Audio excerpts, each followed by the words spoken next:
What's up? Welcome to Same Team Sundays. I am your host, Avery Woodley. This is where we win together or lose apart, okay? So you guys are going to see some stuff set up going on around me, all right? It is March 14th. I am from St. Louis, okay? So around the world, people call it Pi Day, but in St. Louis, it is 314 Day, all right? That is my area code, 314. So I am from the Lou and I'm proud. I'm repping. I have my STL fitted hat. We got some other St. Louis favorites, all right? We got Best Soda. We got Red Hot Riplet, all right?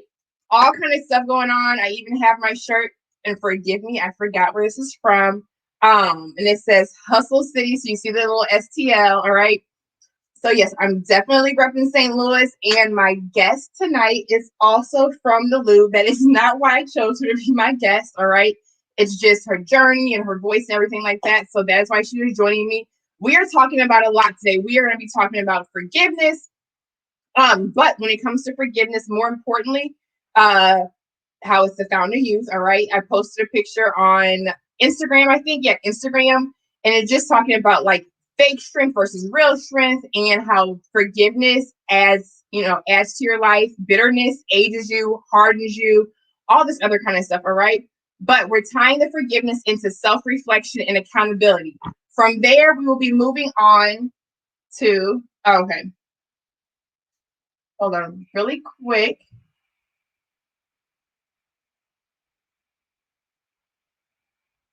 Let's see. And from there, we will be moving on to talking about, hold on, I lost my train of thought. What are we talking about? Okay, forgiveness, forgiveness and self account, no, forgiveness and self-reflection, excuse me. Okay. From there, we're talking about the real strength of a woman, all right? The strength of a woman where her real power resides, okay? People say where the money resides. We're talking about where the power resides. And we're going to tie that into the feminine finesse, okay? And this is finesse in a good way. So we're going to be talking about all that kind of stuff. And I'm going to start off with why I decided to talk about this. And that is because, it is Women's History Month. And this past Monday was International Women's Day or Women's Day, right? So I kind of struggled with that day. And this is going to sound, to some it may sound bad, but I knew there were going to be a lot of those posts that are like, strong women are this, the women with the capes on, the women like this, we don't need men, we're all powerful, all this kind of stuff, okay? Strong women can cry, they throw their heels on, but I have a problem with those perceptions of a strong woman, okay? For years, I was like, yes, let's back that. But what it does is it cuts us off. Hey guys, it cuts us off from the real feminine power and what being a woman is all about. And that's what and I've talked about that before. But, I was going to post, and I did post on Women's Day or whatever, but I was like, you know what? We have got to change the narrative of what a strong woman is. All the ones that don't need men and, we're hard and we're rigid and, we're too masculine. We're too hard, which led me to a picture that I posted on Instagram. I think we went ahead and posted in the community tab on YouTube as well. And when I put it up, I knew originally when people first saw it, they were just going to glance at it and say, well, what's so wrong with the woman on the left? Okay. Because it looked like I was into my workout. I was ripped up. I was shredded. And then the picture on the right was me now. The picture on the left, the physical appearance of it, I looked so much older, okay? I'm actually older now, like almost 4 years older. I look so much older, just my face and everything. But really what that was about is in the world we live in, you would have seen that picture and been like, oh, that's a strong woman. But it wasn't a strong, healthy woman. I was too hard, not just in the physical sense. My heart was hardened, okay? So I was closed off to everything. I was in pain. I was hurt. I was sitting in unforgiveness and bitterness and all of that. And it literally aged me, okay, on the outside. So when people are like, oh, sis, what are you doing? You know what I'm saying? I'm like, are you really 38? Or, you have 3 kids and you don't look like what you've been through? That's because, all right, I sat myself down in reflection, okay? When I went through a process of forgiveness, and when I was sitting in that moment of reflection, I was like, you know what? Let me hold myself accountable as a woman. While I'm already sitting here, let me see what else, what else I need to do. What do I need to work on? And when I opened up my heart and through forgiveness and started that healing process, everything else softened me, because women are supposed to be open to not to receive and to give and to let everything flow and everything like that. So then you see the woman on the right, okay? Look, I'm still strong. You see, I'm busting out of the shirt, right? I'm still strong in a physical sense, but I am stronger and healthier mentally, spiritually, emotionally, and I have stepped into what it is to be a woman. I have stepped into my womanhood, okay?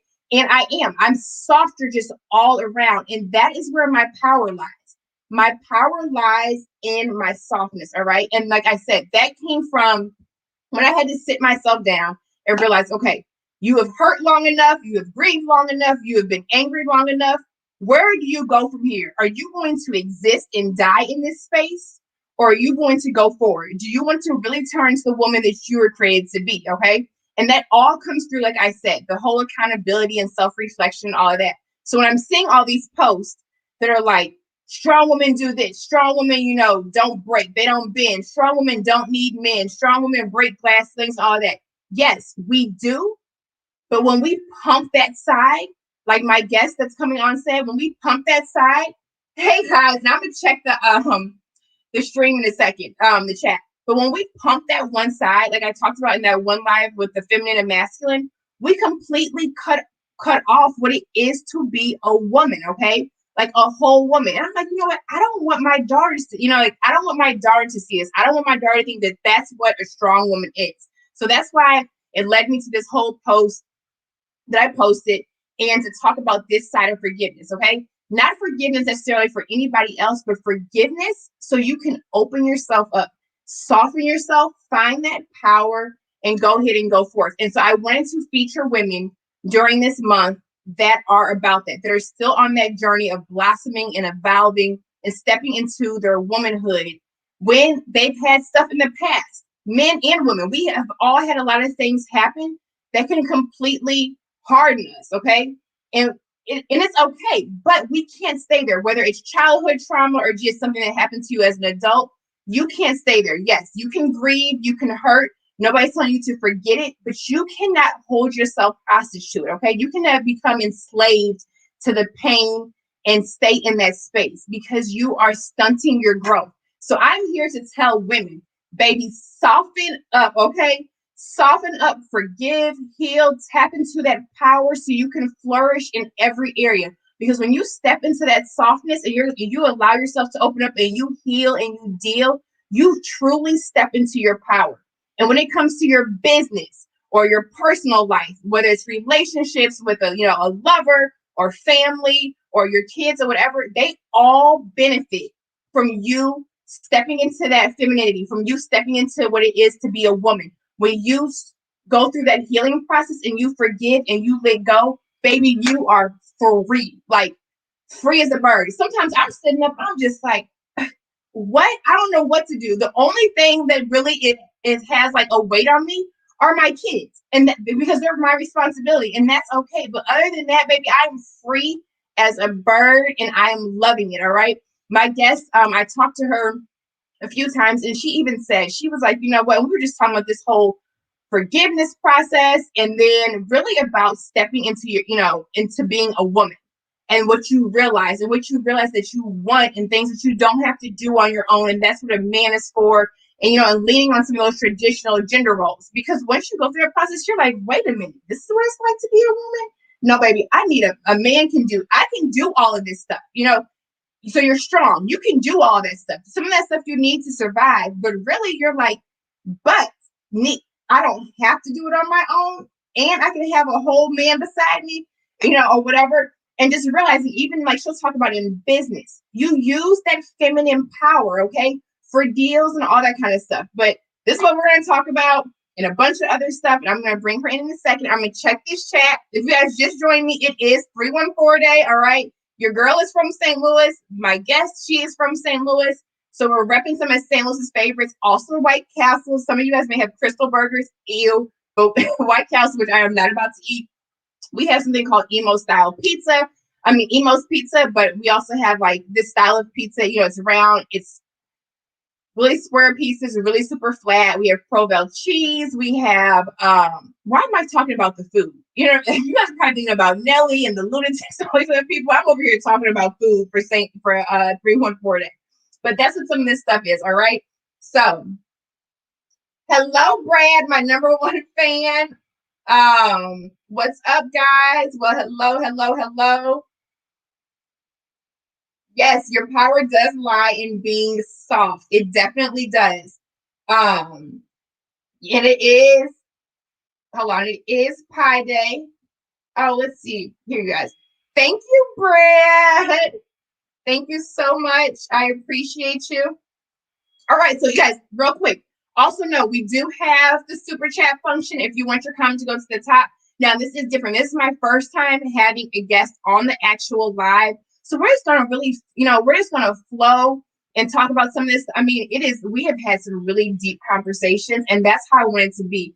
And for my guys, I want you all to hear from women or from another woman other than myself who is stepping into who has stepped into her womanhood, who has got in touch with her feminine power, that divine power, and also a woman who has gone through the forgiving, the accountability, and all that. Because I know you guys said a lot of women do not like to hold themselves accountable, which we don't, especially when it comes to you guys, because it always seems like, oh, he did this, he did that. All right.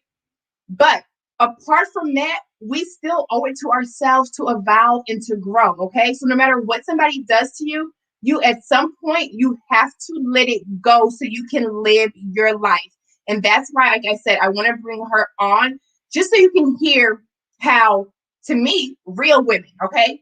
Real good women. It doesn't mean we're perfect. Just like a good man doesn't mean he's perfect, but real good women who have done that healing, who have done, who hold themselves accountable, and who also have reasons to be that bitter, angry woman, but they decided not to, okay? She decided not to. She decided to be in control of her own happiness, baby. And she drops gems. She talks about things that her grandmother has said to her and everything like that. And also, you guys will see her. She is amazing, okay? So I'm going to bring her on in just a second. And she's coming on. I'm going to see if she's ready. Oh, that's what I tell you guys. So the super chat function, don't forget that. What I will do is, since we're just going to have this flow, I will go to the chat and check it every, couple minutes. We may take a little break or whatever. And when I say break, nothing major. A break for you guys to ask some questions, for me to catch up with the chat. And then you will, I'll have to add then I do have the Cash App and all of that. So any support is welcome, whether it's words of encouragement, prayer, lighting energy, whatever you want to do. Send whatever you want to do. I welcome it all. Okay. So I'm going to see. She's looking like she is ready, and we are going to get started. Yeah. Oh, wow. You can see all of me. Let me pull this in. Wait, hold on. I thought I had it all set up. We can see you. No, you're fine. So what happens is, girl, go ahead. This is what I told her. I was like, look, I am not the YouTuber that is like everything's perfect. I told her, I said, I have done everything but got up in the middle of a live stream. All right. I had earrings fall out. I'm over here. I'm like fixing my bra. I have had all types of stuff going on. Oh, yeah, because I would have put my St. Louis stuff so much closer. Girl, get your stuff. Let me get my chips. Get your chips. You guys, I told you, this is the real deal, all right? But this is the kind of atmosphere I want to have. So especially when I have guests on and when I have women on who I feel are just an example, like you guys tell me, you're like, we need more women like you, and we need this and we need that. And I want to show all women, okay? Because yes, we may go through different things, like, and her name is Meredith. Like Meredith said, we've said in conversation, like, obviously I'm an African-American woman and she is not. And there are certain things that we have that I experienced that she knows that she will never experience. But when it comes to this whole forgiveness, accountability, and everything like that, it knows no color, and it shouldn't. It should not be something that when I got on YouTube and started talking like this, it was like it was formed for a woman of color to hold herself accountable. And I'm like, no, because it has to be more women. And I'm like, no, or just women in general when it comes to men. Women do have to do that, okay? It's in our control. We have to change the course of our lives. Like I said, we owe it to ourselves. And when a woman heals, let me tell you something. When a woman heals, it changes the generations that come behind her. It does. Doesn't it? So when I sit here and talk to Meredith, it's not necessarily just for her. It's for her daughter. It's for her daughter's daughter. It's for anybody that comes behind her. You can change the course of all women who follow behind you. All right. So that's why I wanted to have her on. And so I have to remember to look at the camera because I really want to sit here and look like this. Okay. and stare at you. But, no, I didn't know I was your first live guest ever. Yes. Yes, for live guests, you are the first one, girl. That's what's up. I love it. You were the first one, and that honestly just comes from. I gave them a little bit of like backstory from the conversations we have had, just in general about growth and everything. Like Meredith reached out to me and she was like, "Look, girl, basically, I've seen your growth. I've seen you put in the work. I've seen the glow." And that's what we like to hear. That's what women need to hear. I love how happy you are right now. I've watched you become happy, and I'm a fan of it. Thank you. And you know what? Here we got some support right here. Thank you so much. And the reason why I have become happy is because I had to go through that whole process. So when I'm on here, they're like, "Oh, she's a pick me." So Mary, this is okay. So pick me is a term that they have given women on YouTube, or just not even on YouTube, that when we speak on certain topics that we're doing it so we can get the attention of men and other kind of stuff like that. Oh, okay. It's supposed to be negative, but I'm like, but if you're watching it and you're listening, if it's working, if a lot of my fan base and my supporters and my teammates, this is called Same Team, are men, it's because I'm speaking about something that they can resonate with. All right. It's the same thing when we go on Amazon or Yelp. You look at their customer reviews. All right. Some of these women need to look at the customer reviews and they're like, but the things I'm speaking on, men are like, yes, it's not. I am definitely not here to bash women. I just do my women empowerment in a different sense. I do it through truth, through accountability, not just the type of stuff that's like, "Oh, girl, you know what? He did you wrong. He deserves it. Yes, stay bitter, stay angry, just cut yourself off." No, you know what I'm saying? Yes, he did it. He was wrong. But you know what? Get yourself together, heal, deal, forgive, and all that kind of stuff. So, and that's what I want, because that is how women really step into their power. And like I said, step into their best selves, their best life, the real glow up. All of that's the real glow up, not just securing the bag and having the degrees and certificates and the business and all of that. The real glow up is being a whole happy woman, okay? And a whole happy woman who, when she gets away from the friends and all of that, when she's at home, and this is where you're going to come in, because you're going to like this. When she is at home, she still is happy. She still has peace, and she can look in the mirror and fully accept herself.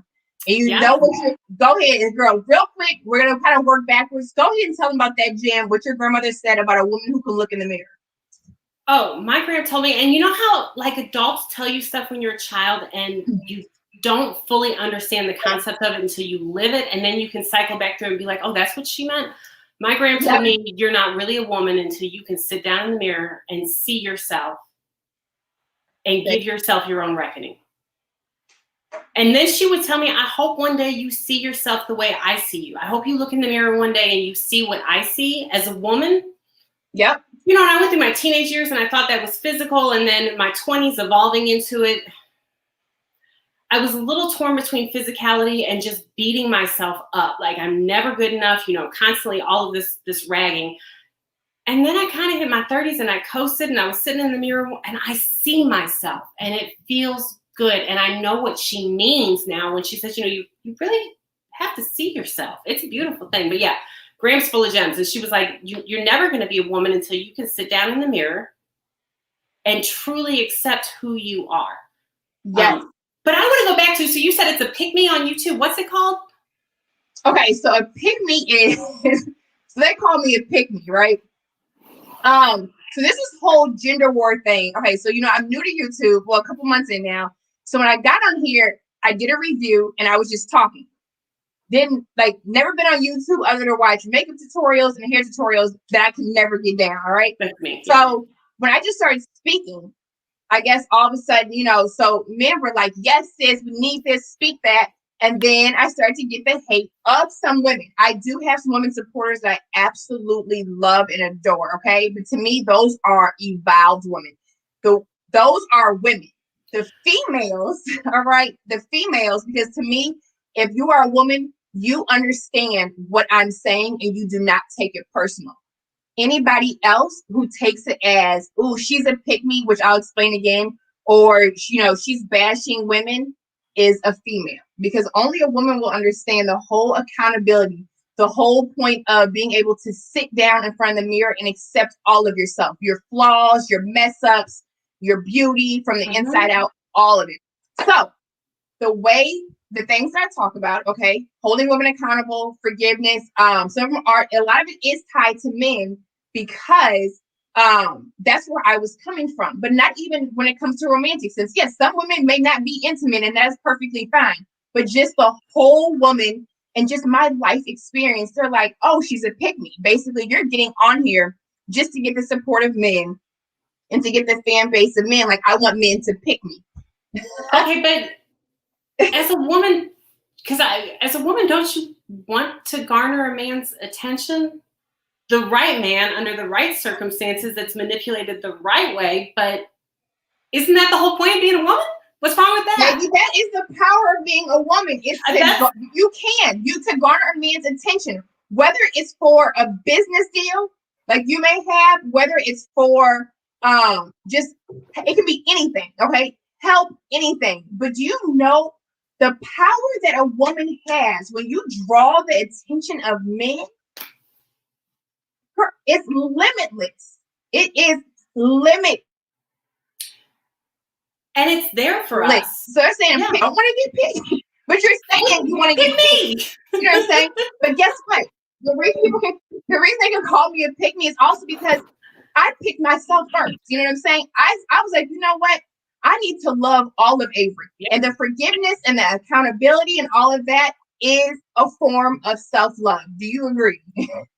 I want to be picked. I want to be picked by myself. I want to be picked by the people who love me. I want to be picked by an awesome man. I'm all for being a pick me, but you're right. So join the pick. Join the pick me. I'm with it. Join the pick me. Okay, so we're gonna get into this a little bit, and you may see me, Mayor, stop in. Like I said, I will go over to the chat because there is a chat from the YouTube community, from the teammates. We may take little not breaks, but like I'm gonna say, okay, I see it. Okay. Yes. So all this kind of stuff. And Brielle, yes. Hey, boo. Oh, what am I doing? Hold on. I didn't get out of my stuff. All right. So really quick. I have Meredith here and she can give herself like a little backstory, but we're going to get into this. All right. I have been posting recently, like I said, a lot about forgiveness. Okay. The power of forgiveness, the power of, the power of letting go and healing. Okay. Because to me, not even to me, just in general, I'm going to say it is a fact. When you forgive, forgiveness is tied to your freedom, all right? Your life is on the other side of forgiveness. Your life is on the other side of healing. Fellas, my kings, this is for you. Whether it was a mother who didn't love you or who did you wrong, or a father, or, a friend, or a relationship. For you all too, because men don't talk about forgiveness as much as, as they should. You all have got to forgive. It does not mean that whatever they did was okay. It just means that you will no longer hold yourself hostage to that, okay? That you will completely free yourself. So that's where it started. And then Women's History Month came up, and I was thinking more about like the softness of a woman and the other powers, the real strength of a woman, okay? The things that women have that men necessarily don't, are the natural things that we can tap into that we have been told we should shut off, all right? And so then I started tying that to forgiveness, because through forgiveness, obviously, in order to forgive, you have to open your heart up, all right? Once I went through that process of forgiveness is when I opened up my heart, and I was like, oh, wait a minute. Let me step into, is this what a woman, let me see what other areas I need to add, and I need to work on so I can become the woman I was created to be. So that's why I got on this. And then when I hear from women who also have a backstory, okay, because a lot of us have been hurt, all right, who have a backstory like so many other women where they have been hurt or they have been betrayed, and they do. Your feelings are justified, and you do have every reason to feel hurt, to feel betrayed, and all of that. But you cannot stay there. I am so tired of seeing women, and I said this to Meredith the other day, who may be 50 years old, but they are still sitting up mad because a man left them 30 years ago. And they're passing down to other generations. That's the advice they give, That's the advice they give. And I'm looking at the computer and I saw that. That is the advice they give. And they are still upset. And it's like, girl, wasn't that 30 years ago? Look, Willie left you 30 years ago? And you are still angry, hateful, bitter, okay? And that affects everybody around you, okay? Because the energy of a woman, it spreads. It can be crippling or it can be empowering. And I'm like, what is up with that? So I like to talk to women who have turned their pain, and it may sound cliche, okay, have turned their pain into power, because men, we are out there. We do not all, women who have been hurt, let's say by men, we do not think that all of you all are bad. It is a life experience, okay? But women who have taken that and turned it out for their good, who have become better, who have stepped, okay? What was meant to destroy me has birthed the woman in me. And it's like, here I am, like never before. Like Meredith said, I can sit in the mirror. I can accept all of myself. All right. And she has more to give to her business, to her clients, to her daughter, and to, her man or men. Or, you finessing those. Let's keep that on you. Al. Thank you. All right. So, this is where you step in. You can give a little bit and we're going to kind of go through what I would call the fast forwarded version of who you were before and when the hurt happens, and what moment happens in your life where you had to sit yourself down and reflect, hold yourself accountable, and then where that took you to now. Okay. But we'll start with that little bit of backstory, the hurt, the pain, the trauma, because we all, we do, a lot of us have it. And whatever part you want to share, you feel comfortable sharing. And then just when you had what she calls her reckoning moment. All right, go ahead, boo. So my name's Meredith. I'm going to be 40 in July. And gosh, it's you look good. Thanks, honey. I'll take it. Avery and I talked a lot about, I remember telling her in our initial conversation that I am more me now than I have ever been. And it's so good to sit in that. But where it comes from is, of course, I went through my fair share of relationships in my 20s. I had some good ones. I had some bad ones. I had some ones that I messed up and some ones that I had no business ever being in. But I had a child when I was 34, and it didn't work out with her father. And unfortunately, he has removed himself from her life. And there was a period, it is all my moms out there. It is so hard being a mom. It is so hard being a mom. There's this whole new reflection of holding your own feet to the fire, because your child mimics you and you want to be that example. And I got to a point in my life where I struggled. My daughter and I have had some heartbreaking conversations, but I struggled with how to raise her to be a woman without a man. Women and men are counterparts. We'll talk more about that later, but they exist together. Yes, they do. Same team. There was one night particularly, I was bartending when she was born, and I had, it was January, I had to be at work at like 6 o'clock, and so I was leaving the house around 5:15. It was already dark. I had on this low-cut dress and, push-up bra. My daughter looked at me, she just started talking, and she said, "Oh, Mama, go to work?" And my heart shattered. I did not want my daughter, the woman that I'm raising, to follow in the legacy of my mother and my grandmother, that women have to go to work late at night, that they have to show their boobs, that they have to do this to make money. I wanted her to know that we have different opportunities. And that kind of peeled back the first layer of the onion for me. Yes. But then when I sat down in the mirror and did what my gram told me to do, that took me, 37 years to figure out what exactly she was talking about. I sat down in the mirror and realized that there were so many things about myself that I carried a substantial amount of bitterness to her father. I've always been chill. Like, I'm cool with most of my exes, people I break up with, but I was bitter about what he did to her. And when somebody hurts your child or abandons their child,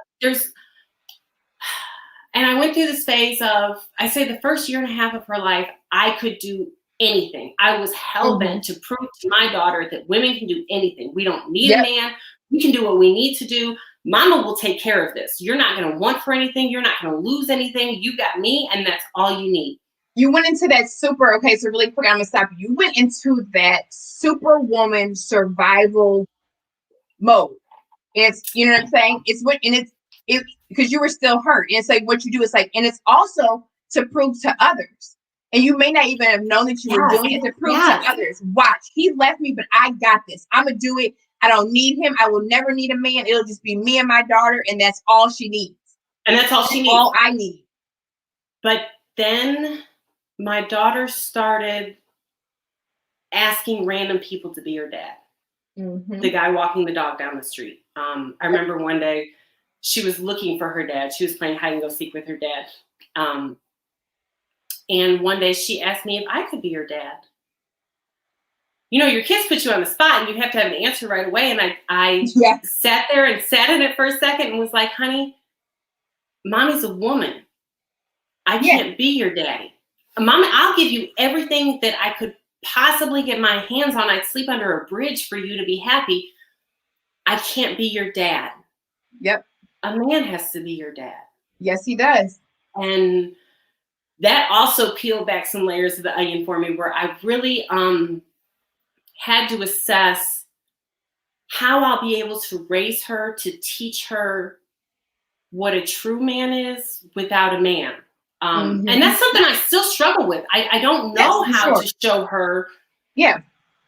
My biggest fear is I don't want her to grow up thinking that men leave. Men do not leave. Men who are nurtured and loved and given a space to grow and be brave and strong and bold and provide and protect. There's plenty of men like that out there. Your mama can't find one, but there's plenty of them out there. There are plenty, and there are plenty of men. There are plenty of men out there. And the reason, though, we run into a lot of the other ones is also because a lot of those wounded men or boys are raised by wounded and hurt women. Hurt breeds hurt, pain, bitterness, and all of that. And that's why they grow up to be like that. And that's why we're here. I think that those go hand in hand, and this might be opening up a whole can of worms, but girl, come on, we can get off topic. Okay, so day doesn't exist without night. Right. Life doesn't exist without death. Men don't exist without women. Women don't exist without men. So we have this naive sort of sense of femininity or feminism right now that insists that women prove their ability through being able to do all things that a man can do. My gram told me one time that she said women are losing their uniqueness because they're so busy trying to prove that they can do everything a man can do. They forgot that God put them here to do everything a man cannot do. So this is like a travesty. It's a distortion of femininity that we're going through. Yes, men have never had to prove their masculinity by being able to be a woman, by being able to do what a woman does. So why do we as women have to prove our femininity butted up against masculine criteria? Women should be judged on femininity, which masculinity doesn't have to do. And in truth, it's depicted as a weakness or a strength, but masculinity is so fragile that anytime a man is correlated to being effeminate, it destroys or negates their masculinity, right?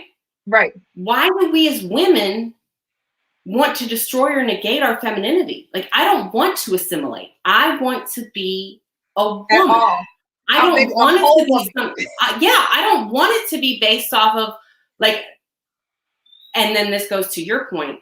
If we're masculizing feminism, what does that do to masculinity? Where does that leave a man? Okay, so here's the thing. I've talked about this before, and that is the problem that a lot of men have, because what it is telling men now is that we don't need them. No, we need you. Irrelevant. You are nothing. You know, you're not irrelevant. And they're not, but that's what it's telling them, because now we can do everything without a man. Without a man. They're like, oh, okay, you can go have a baby. You can do this. You're so strong. You got it. You got it. You got it. And here's the thing. There is nothing wrong with being a woman who has a career or, and all that kind of stuff. But we have this distorted reality of whatever perception of what the strong woman is. And that's another reason why, is because a lot of people think that's just in the Black community, and it is not. There are a lot of women who feel that being strong, okay, and that their strength resides in, one, them mimicking a man, certain masculine traits, which like I've said before, we have the masculine, we have the feminine, but you should be able to tap into both. But as a woman, as a woman, your main source of strength comes from your feminine traits, okay, your feminine power. As a man, you have masculine and feminine, but your main source of strength comes from the masculine. And then men can even tap into that feminine, when they need to. Women can tap into that masculine. But it's telling us that we don't need a man, and that there's really no point in having them. They are worthless, and that this is what a strong woman is. But that strong woman mentality was choking the life out of me. Me thinking that I could not cry, that I could not ask for help, that I had to be strong and stoic. I went into my therapy session one time, and my counselor was like, you act like, he said he has trained people, worked with soldiers. He said, you act like a soldier. He said, you are so cut off. And I remember he leaned into me. He was like, do you cry? I was like, do I what? He was like, do you cry? He was like, you are so cut off from all your emotions. He said, you're so hard and you're so rigid. He said, even the way you're sitting here now, he said, you come in and you just start talking like, okay, I'm going to tell you how I feel today. I'm going to do this, this, and this, because it was like a control thing. And he was like, it's killing. And it was killing me. And that's the thing, is that we are killing what women are. Like your grandmother said, we have gotten away from what makes a woman a woman. So when we go back to like Women's International Day and this whole Women's History Month, yes, I applaud all of these with all women, whether you are in the workplace, whether you are a CEO, or whether you are a stay-at-home mom or whatever. I applaud all women. But you guys, ladies, whatever, your power, your real strength and power lies in that femininity. It lies in the essence of a woman, what being a real woman is about. Those are the things that you think are bad, and the things that you think make you weak really make you strong. And baby, when I tell you that, like I said, everybody around you will be able to benefit from it, but you will be able to take yourself to places in every area that you never thought you could go if you realize that it is okay. There is power in your softness, okay? And I forgot, I'm going to look at my phone, so I don't want you guys to think I'm being rude, because I have some things in my phone that I'm going to mention in quotes and stuff like that. But go ahead. And I know I interrupted you, but go back to that. Go ahead and talk, girl. Well, no, it's the blurred line of, I don't want to lose my feminism into masculinity. I want to flourish in my own world of being a woman, of being soft and delicate and tender and sensual and seductive and graceful and refined and all of those things that we can use to, hold on. I gotta let my dog out because it's like getting on my nerves. Can y'all hear the dog whining? Hold on. No, you were totally fine. That's why I told her. I was like, she was like, girl, I got a puppy. I got a dog. She has clients. So Meredith is an amazing real estate agent as well. Okay. And I told her, I was like, girl, it's a Sunday evening. You have a dog. People have lives. Get up from this shit. Like, get up and do what you got to do. But you guys, our conversation is about to be so good. And it's just the honesty. You know what I'm saying? Like the honesty. Like, I've had a lot of people reach out to me like, hey, I want to be on your stream. Hey, this, this, and this. And I've reached out to a few because I want to, like I said, I want to showcase women who are, you know what I'm saying, who are progressive, who are evolving, who are blossoming, because we have to bring back that femininity. We have to bring back, you know, what the real strength of a woman is, or really just change the narrative, because I never knew that a strong woman could be soft. Yeah. Didn't know that there was any power in softness. Didn't know there was any strength in softness. Didn't know that it was okay to be like, you know what? I need help. Want a man, or I need a man, or just any of that, or to be like, you know what? I can do it all on my own, but I don't want to, and I was not built for this. Okay, like I was not built to constantly do it on my own. There is nothing wrong with that. But once I went through that whole, you know, through that whole, like I said, when it was choking the life out of me, and I was like, wait a minute, like, this is why it's killing me, is because I am cutting off my nourishment. I'm cutting off my own superpowers. Everything that I was told makes me a weak woman really makes me a strong woman. That's why I can't take this. That's why I'm falling. You know, I feel like I'm falling apart. But it took all of that, baby. I wasn't.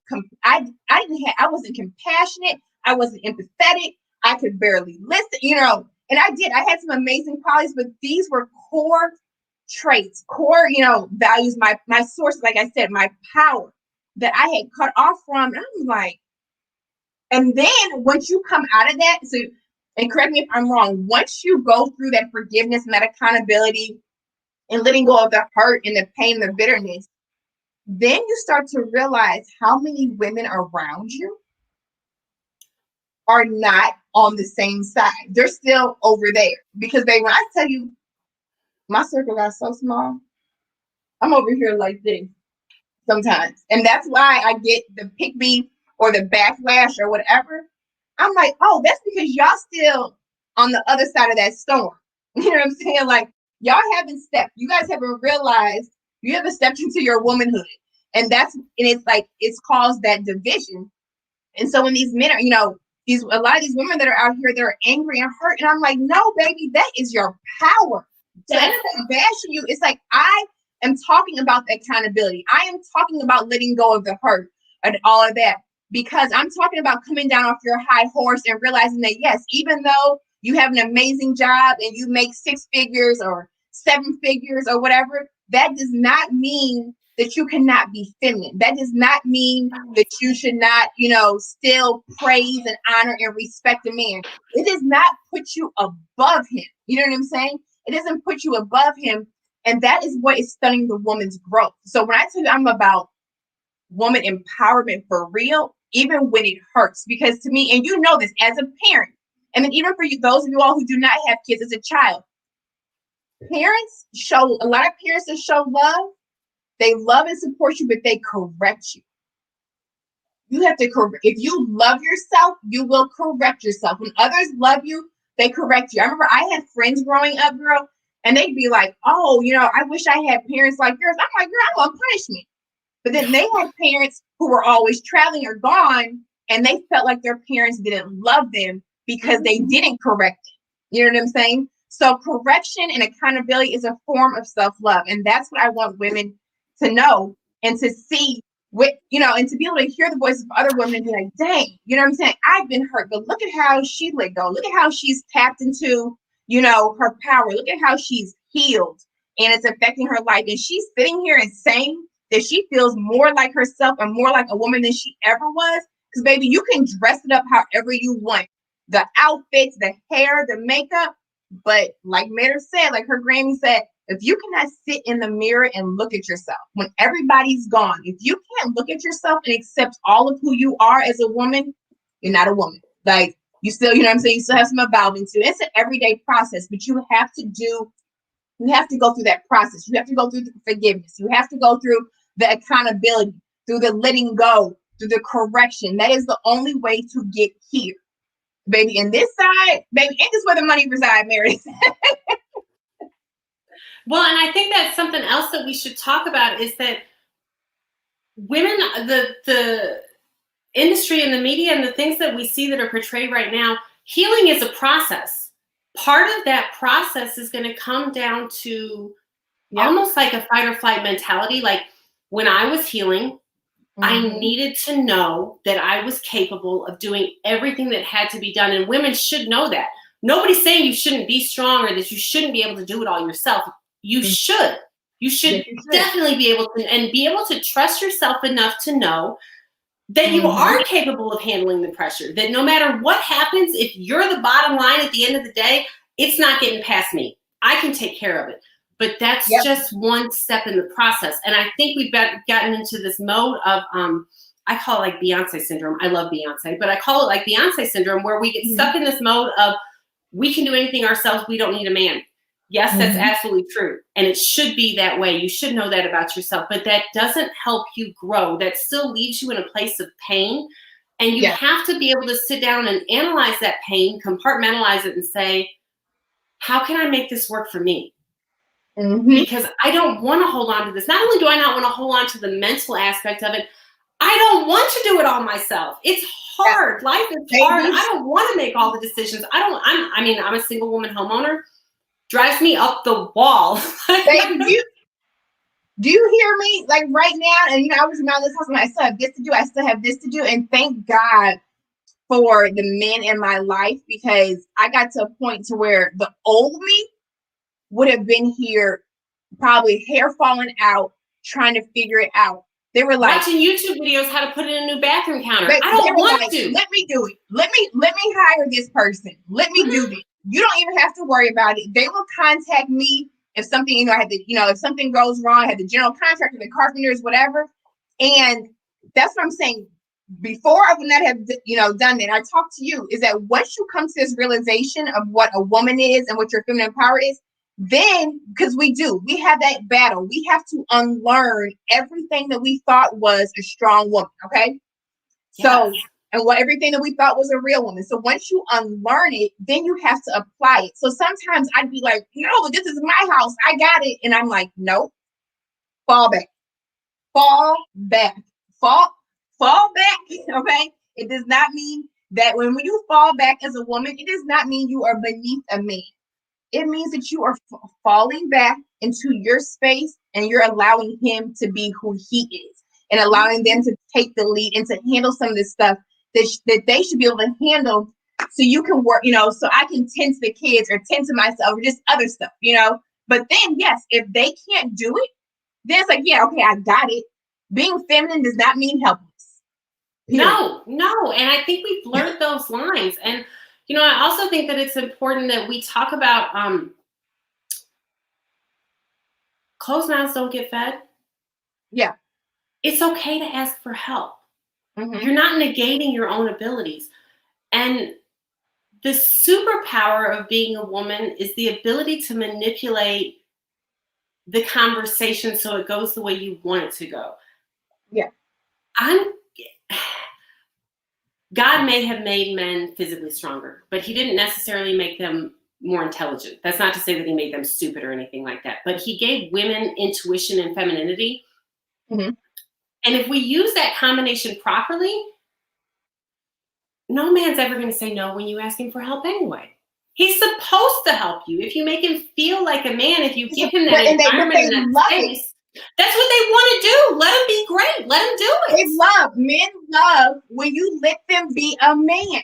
And when you allow men to be men, okay? When you don't step in their lane, then it allows you, like you said, they go hand in hand. And then there was a comment from, Scott.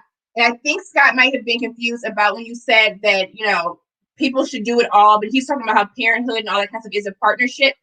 And I think this is what she's saying, is that yes, there are times that you do have to do whatever your all is, okay? So whether it's the house stuff, your daughter, your business, there are times that since it's just you do have to do it. Whatever, you have to tend to all of that. And you know that you can do it, but you know it was not meant for you to do it on your own. That it is a load for two people.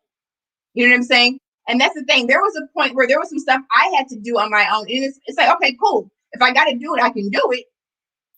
But I don't want to do it. But I also understand that it's not meant for me to do it on my own. There has to be some type of partnership. There has to be some type of, of team. And that's the thing. Men are men for a reason. Women are women for a reason.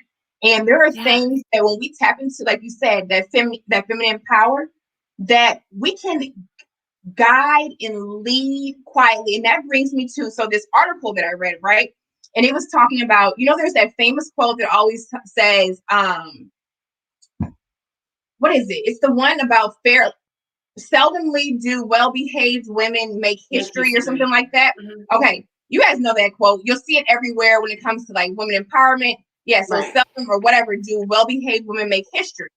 And this article, it was from a young woman, and she said, that's all good, but you are completely forgetting all the women who were in tune with their feminine power, the kindness, the compassion, who have changed the world. And that women think that they have to be hard and abrasive to make an impact, okay, and to be powerful. She was like, and she went through this list of women from all over the world, Zambia to Europe to Russia, all these women who have been nurturers, who have, changed people's lives, millions of people's lives, but they did it through being a woman. They were not, barking orders. They weren't doing all this. And that's what she was saying. She's like, when you constantly praise this type of strong woman, you forget about the strong and the powerful women who led almost in silence. You know what I'm saying? The ones who fell back, and it was through their love and their compassion and their empathy and their nurturing that they made a change and really impacted the world and all the people around them. And then she talked about Oprah. She was like, Oprah has built everything that she has off of kindness and compassion. And whatever the article was maybe a few years ago, there was a time when I think some of the top most powerful women in the country in the world that this guy had selected, it might have been from Forbes. A lot of the women were not, he said some of these women would not be where they were, basically, if they had been more in touch with their masculine side. Because the change that they brought through could only come through them tapping into that compassion and that love and that softness. And then like Oprah, when she said, you have a woman who does have the childhood trauma of sexual abuse and all of that. But still, if you watch, okay, and this is when we're talking about her show and her empire, here she is. You know what I'm saying? Sitting and talking. People will go on there to change their lives, the kindness, the compassion, or whatever. But yes, when we're kind of like, well-behaved women seldom make history. No, well-behaved women do make history. You do not have to be all like rah, rah, rah, or let me be just like him. Let me tear men down so I can lift women up.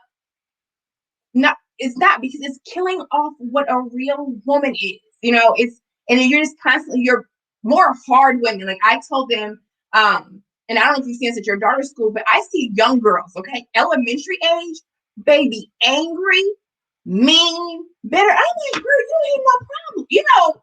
Like what is going on? Some of them, it's not that they have a bad home life. It's just their mothers are like that. So they are mimicking what they perceive a woman is.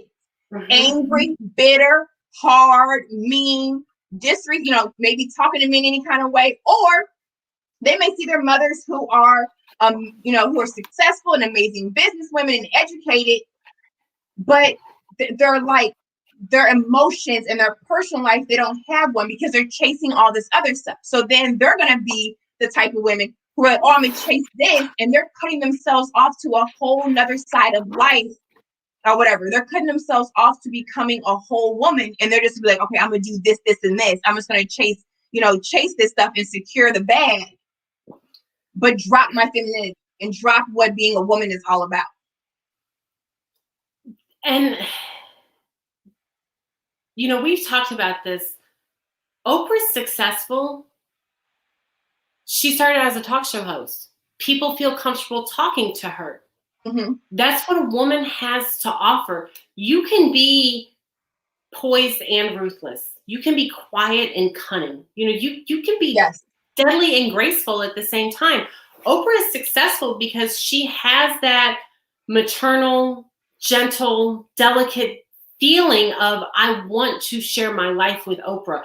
And it's not always about somebody wanting to share their life with you. It goes back to that, how do I make this work for me? And it's the power of manipulation. When it's used in the right form, manipulation is what women are good at. And maybe that finesse. It's the finesse. It is. It's the finesse. So call it manipulation or charm, or finesse, but really it's the charm of a woman. Women are charming. We can charm, and that's what it is. But that's our superpower. That's our superpower. And you remember we talked about why everyone loves Michelle Obama and no one loves Hillary Clinton. What is it about Hillary that doesn't offer that same maternal, she's so rigid, or Elizabeth Warren? There were polls that people just didn't think Elizabeth Warren had that like grandmotherly type of, she would have been the oldest elected president in history. We want to feel like she's our grandma. We want to feel like we can go talk to her, that she's going to understand, that she's going to offer us wisdom and advice, that she's going to listen to us and make us feel comfortable and present this air of peace and calmness where we can exist and be who we are without apologizing or feeling guilty for it. That's a woman's superpower. That's what we offer, and Hillary lacked that, and Michelle did. Not to make it political, but Michelle Obama is like America's mother. Everybody loves Michelle because she has that finesse. She has that ability. She has the ability to make you want to be better. You can't get anything over on Michelle, but at the same token, Michelle is going to give you your space to be who you are.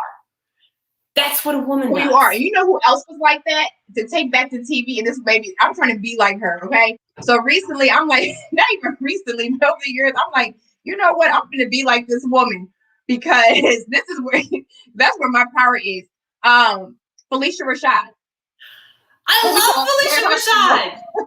Yes. I think some of that is the role of, what we saw in the Huxtables, that she's a great example of femininity. She was she a lawyer? She was a lawyer, and she didn't take any stuff. Yes. You could not show up in the Huxtable's house and think that Miss Huxtable was gonna let it slide. Everybody knew that she wasn't gonna take it. The dad was actually the jokester. They knew that the mom was really gonna hold their feet to the fire over it. She's a perfect example of being strong and successful and being feminine. This is off topic. I was moving a couch the other day. I had it out on the front porch because it was easier to get it out. It's like this chair and a half. It was easier to get it out the front door and go through the side door than take it down the basement steps. So my neighbor walked by. This was maybe 2 years ago. And he's like, do you need help? And I said, no, I told my daughter that girls can do anything. He looked at me and rolled his eyes and kind of walked away. And he was like, okay. And my daughter was like, Mom, you need help. But you want to, just to prove a point, you sit over here struggling. I was struggling. I was sweating. I almost dropped it on my foot and broke my foot. But I was like, no, I'm good. Girls can do anything. And I want my daughter to know that. No, and now I want my daughter to understand that girls have that extra oomph. Women have that just extra ability to, yes, smile. I do need help. Let me go get you a glass of tea. By the way, I got to get the ottoman downstairs. Can you grab that too? And what else do you do? Do you happen to have a ladder? Because I need to change these floodlights outside the house. But right. But when you can offer that sense, that air of comfort, and it goes back to men might physically be stronger, but women have that intelligence. We have that sixth sense, that intuition, and being able to make that work for you. Mm-hmm. There's nothing greater than that. There's nothing that can strengthen me on my ability to manipulate or finesse a situation to go my way, because I can sit in my own femininity. Without that, I wouldn't be as successful as I am. I use it all the time in real estate. I would be. That's what I was about to ask you. Okay. So, because that's what I want women to know.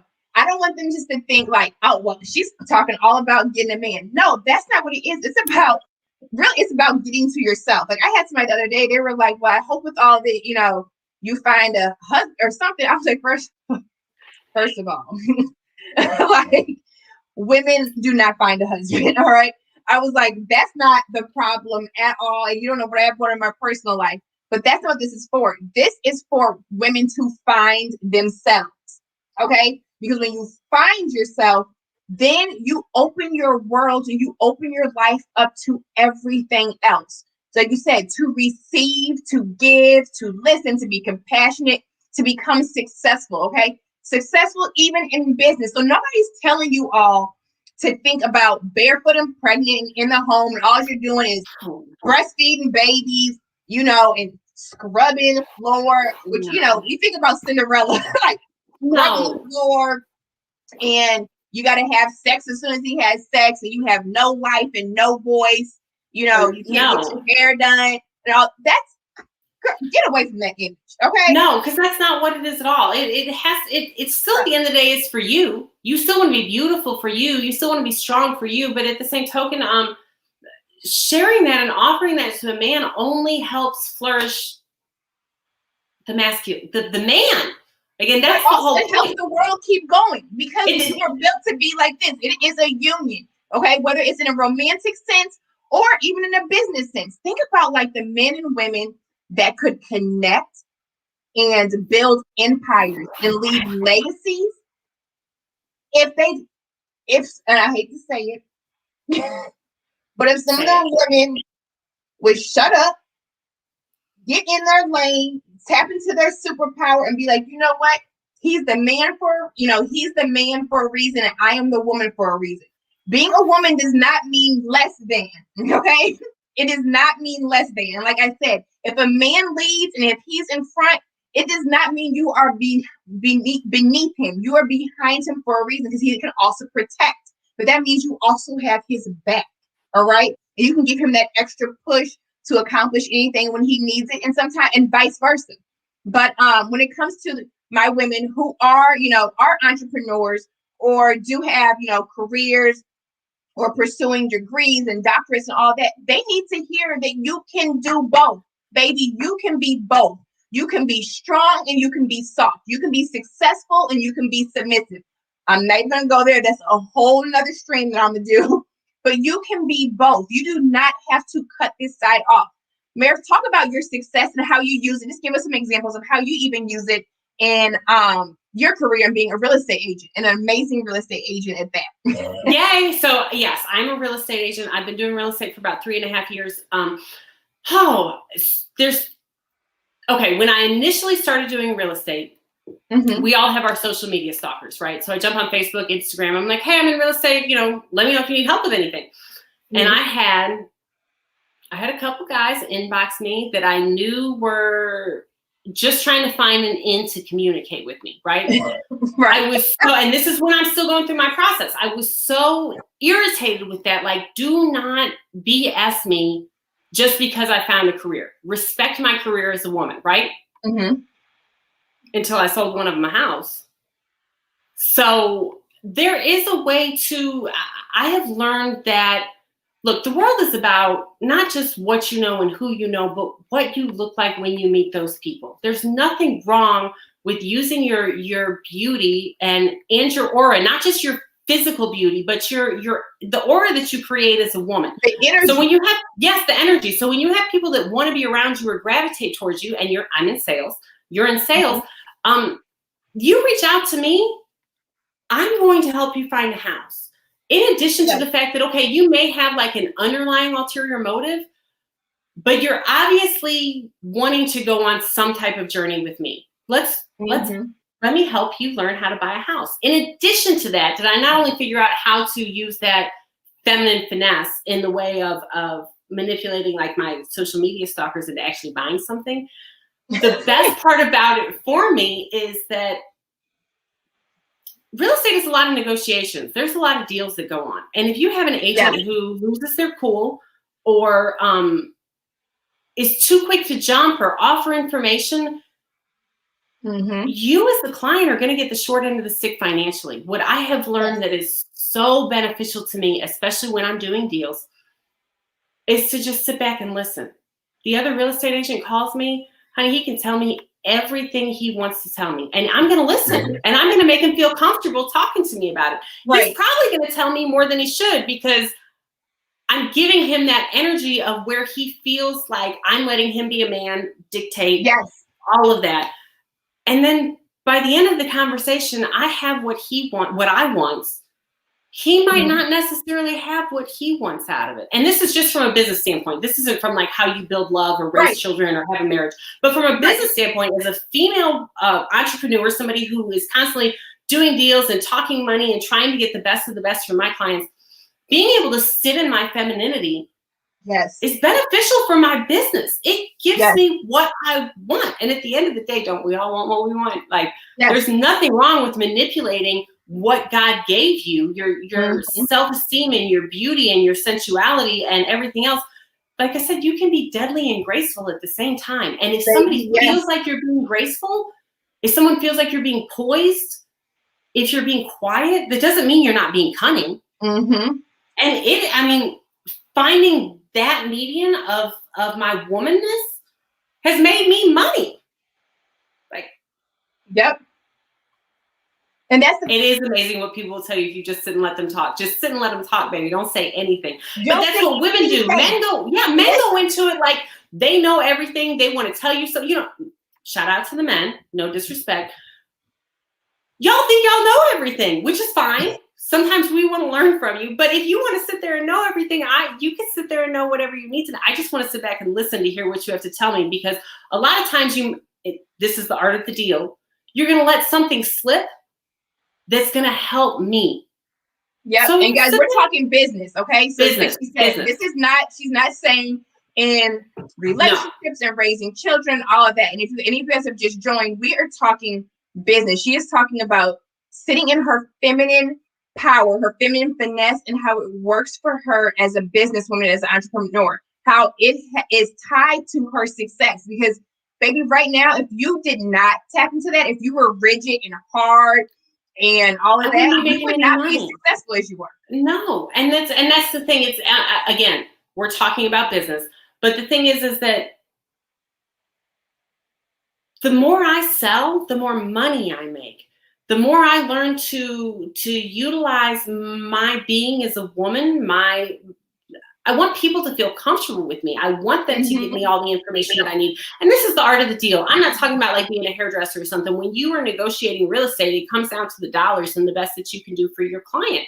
When I can sit back and just be a woman and get the information that I need, and you can't do that when you're aggressive and agitated and angry, or when you go into it where you're like, well, I'm a woman, you're not going to talk to me that way. Honey, I'm a woman. Talk to me that way if you want to. I'm going to get what I want. It helps. I've done deals with older men before where I'm like, I'm in my mind, I'm like, did he really just say that to me? But I don't say that to him. I sit there and let him think, I'm really glad you shared that information with me. Thank you. That was beneficial to me. I'll keep that in my back pocket. You've been in this industry for a long time. Thanks for sharing. Thanks for teaching. But we're not coming back $100,000 higher. Right. There's a way that you manipulate it. But you're also saying, like you said, it's like, thank you. You know what? Thank you for that bit of information. Thank you for this. It's not like you don't feel like you have to go on a rant like, oh my God, you just say this. You're sexist. My clients deserve this. You're sexist. I need this. No, sit on, baby, give it all to me. Because I'm going to take out what I need from it. Yep. Yeah. And it's being able to be poised and ruthless. And that's, again, we're just talking about business, but being able to be poised and ruthless as a woman is a money maker. And yes, we all want to make money. You know what? So here's the thing, and I'm looking at the screen, so I'm checking. We're going to go to the chat in a few seconds because we're going to get on to some more topic. Well, we're going to continue this whole discussion. Women in business or entrepreneurs and all that.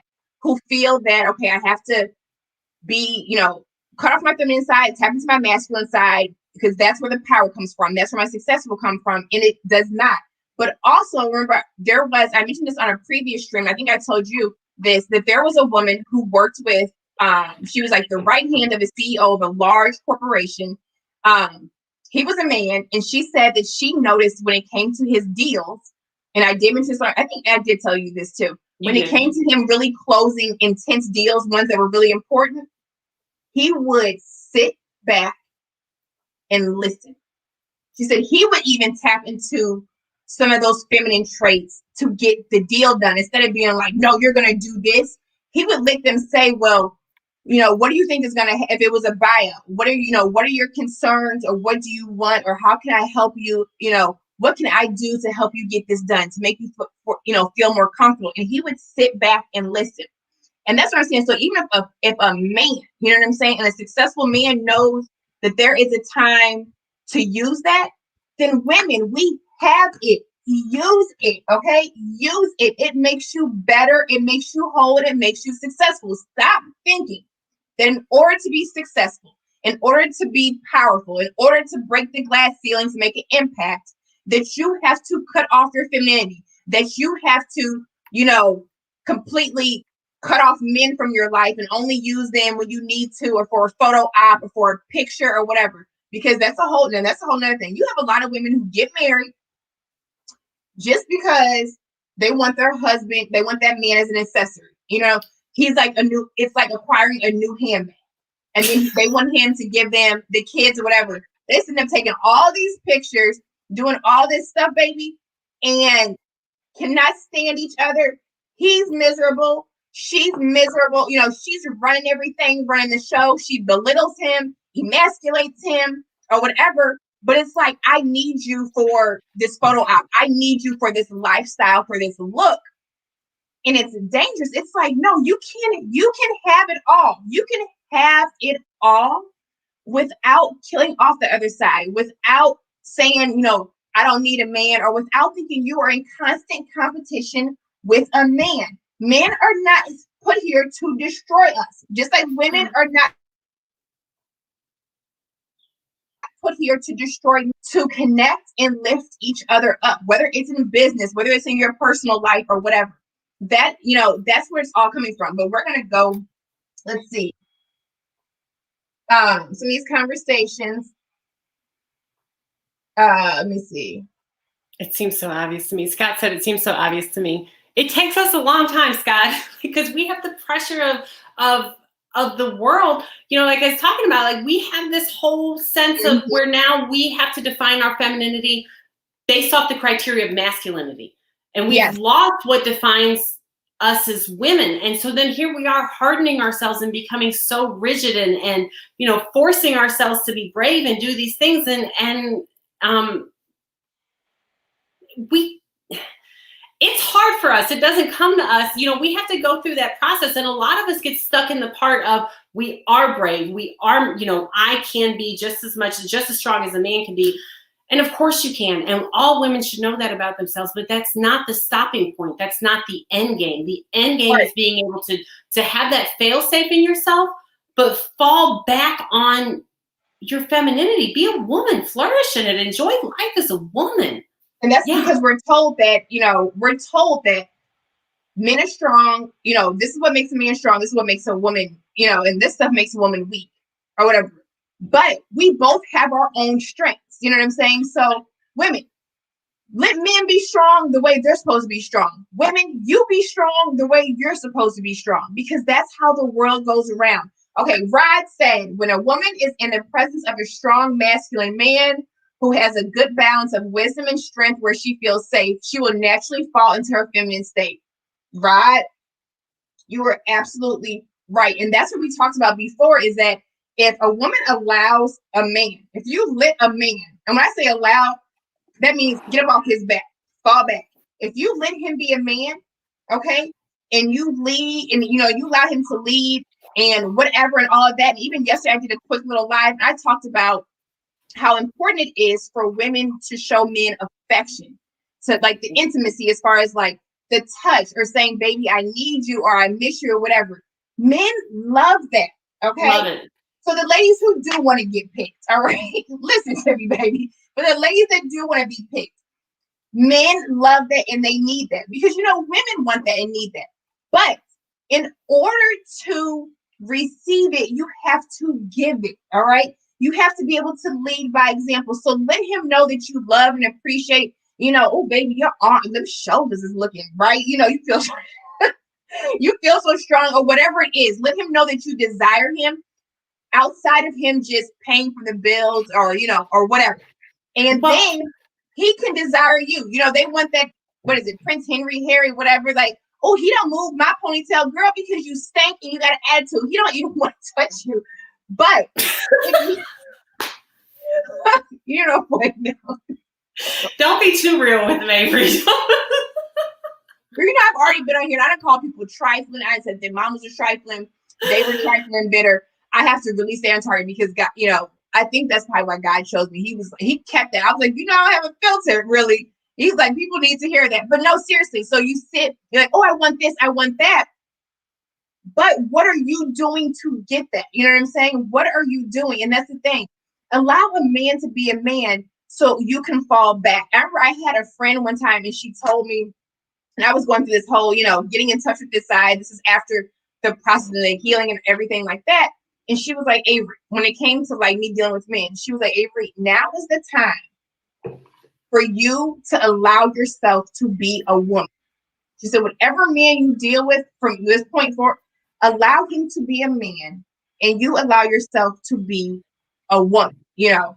And she was like, yes, you can, you know, you can handle stuff, you can do stuff, whatever. But I started, you know, like at first it was hard for me to, you know. It is so hard to relinquish it because we get stuck in that pattern. It's hard. It's because it's a pattern and that's how we were raised. That's what I knew. You know what I'm saying? Mm-hmm. And even though, like I said, now granted, I did have both parents in my life and they, you know, it was about all the time. He was like, look, I don't want you to be with any man who can't do for you the way I do for you. So he was saying like, no, a man should be able to provide and lead and protect. But then he said, but if he leaves you, your light should stay on. So it was also saying like, you should be in a space where you should allow a man to be a man, but also you still need to be independent in a sense where you can take care of yourself, you know. And that's what we're saying, like, yes, you should be able to do stuff on your own and handle it or whatever, even though it wasn't created for one person. It was meant for two people, whether it's like the kids or whatever, you know, or just some stuff. Like sometimes now you might be stressed and be like, you know what, I want to call my man and be like, babe, like I need a hug, you know what I'm saying? Or I just need you to tell me I'm awesome. Just tell me I can do this. Yes, you need that team player. Fellas, tell us how awesome we are right now. No, I'm just kidding. I'm just kidding. All right, Brielle, baby, I'm loving you. Thank you, Brielle. So you saw that video, and it was random. This was yesterday, girl. I was I think I talked to you afterwards at the barbershop, and I was like, you know what? I had just had this conversation when I was out to lunch, and we were talking about how in other countries, you know, like this, we said the women praise and love on the men, and you know, are affectionate towards them. And it's like, yeah, because baby, you were letting me know that I am your Superman. You know what I'm saying? I'm Superman. You're supposed to let your men feel like the superheroes of your life, you know, and not, we're not talking about boys. We are talking about men. Okay. And there's a difference. We're talking about men. It's not going to work. Yes, this conversation is for men and for women, or for the females who are ready to step into their femininity, who are ready to step into being a woman. All right. For those of you all who like to be with that pity party stuff and you want to be angry and your face is all scrunched up and Botox don't even help you or anything else like that, you guys can stay over there and you can keep, you know, recreating this trauma and this emotional hurt and pain and passing it down, because it is not a place to be. All right. You are existing. We're trying to live over here. Okay. So this is the land of the living. Welcome to the land of the living. And it's fun. So what did Scott say? I have to agree with the bitterness thing. Okay, here we go. Yes. Okay, I have to agree with the bitterness thing. I know many single moms who have serious relationships with F-boys, yes, and they are some of the most miserable people I know. Scott, I'm a single mom, and it's It's a process, and I'm still going through that process. It is that you have to find a way to manipulate the bitterness so it works for you as a woman. But in regards to what you're saying is that the serial relationships with men who are not, that don't meet our standard, it's because we're stuck in this, like I said, learning to be able to do it yourself is one tier of the process. It has to happen, but it's not the end game. And we get stuck in that, and society pushes us towards that because of the blurred lines of what a woman should be and how we compare. We judge how much of a woman is based off masculinity, about the criteria of masculinity. And if we continue to do that, then we're going to end up in relationships with people that want to compete with us, not people that want to help us grow. There has to be a team effort. And when you're still in that, I don't need a man, I'm this, I'm that, I can do it myself, all of y'all, that's the type of man that you're going to attract. It doesn't mean that they don't want better. You have to learn as a woman that your most powerful weapon is your mouth. The things that you can say. You can wake up in the morning and roll over and look at your man or the father of your child and say, baby, I believe in you. You're going to kill it today. I'm rooting for you. And when you come home, honey, we're going to celebrate. Like, we're going to turn it up. It doesn't have to be a celebration about a promotion or anything. It can just be a celebration of life. Like, I'm with you. I'm always on your side. A man wakes up and he hears that the first 2 minutes in the morning, baby, they're going to go out and conquer the world. And then they're going to come home to the world that you created for them and help that world be everything it needs to be. And let's all be honest, at the end of the day, it's what happens within our homes. Like, we all want the world to be a better place. But what trumps that is we want our children to have a better place in the world. We want our husbands to have a better place in the world. We want to be able to focus it on our own family unit. When you can talk that peace into your man, when you can give him that strength in the morning and let him go conquer the world. But that takes it takes a little bit of humbleness. When you come from a place of like, I can do anything, I'm the best, I got all this by myself, I don't need you. You have to, it is almost humbling when you, and that's the phase that I just exited, being able to say, I don't want to do this by myself. I do need help, and I want to do it with you, because even though I can do it by myself, if we did it together, we would conquer the world. Yes. But you got to get to that stage. And that's another reason why I wanted to have you on here, is because of your transparency and your honesty. Okay. So you guys, like she said, and Scott, you're right. What she was saying is that when women are still sitting in that, that's what they attract. Okay. Because you're not going to attract those men. But when a woman is healing and, has gone through the forgiveness and the letting go and her feminine power and, understands the place and the need and the value of a man, the energy that she puts off and the words that she speaks and the life and the power will attract men who are like, wait a minute, you know what I'm saying? It will attract men who know that, okay, she won't compete with me. She will make me better. Okay. They're not intimidated by her. They're like, wait a minute, I need this in my life. Like, I'm good, but she will make me even better. And that's the name of the game. And I will make her even better. But for you to be able to sit and say, I just came out of this humbling experience. Okay. Because what happens is when we're hurt and bitter, it's like also that pride and that ego is being fed even more. You know what I'm saying? And like we said, society helps fuel that fire. And it's like, no, I can do this. I can do it on my own. I don't need you. But then you go through that humbling experience. And that's why I want people to know all of this is a process. Okay. It's not something that can just happen overnight. Yes, you may have an aha moment and some things will change instantly. Or like when Meredith had her, moment of reckoning, you may have that.